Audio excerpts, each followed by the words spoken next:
The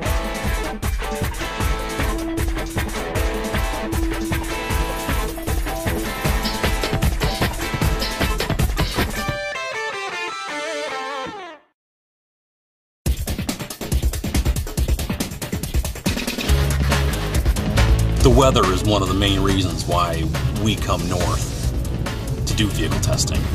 The snow, the ice, it's what we need for slip control to validate that the system will function as designed.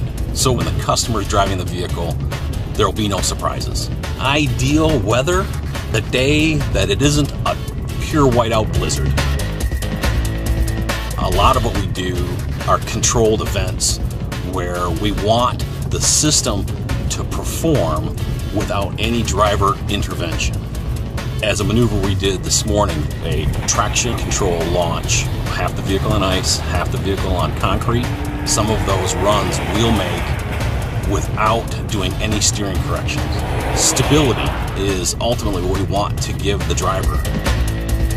Another split maneuver we'll run is a traction launch on a split car going up a 30% grade. It's incredible enough that the vehicle can climb the 30% grade, but I'm more impressed with the folks who've designed the system and who've built this vehicle to be able to perform that feat. The other maneuver we ran on the 30% grade was hill descent control, and with a switch, the speed at which you crest the hill becomes your target speed.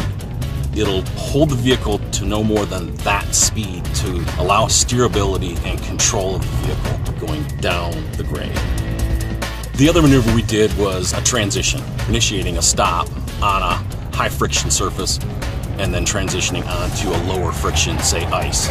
So when you come off of the concrete and you transition onto the ice surface, we need the system to detect the surface change and start cycling appropriately to stop the vehicle in a stable manner. With all the testing I've done this winter on the GMC Sierra, I feel the slip control has performed very well. It's a real good feeling when the weather cooperates, you have a really good truck, and the validation is completed successfully.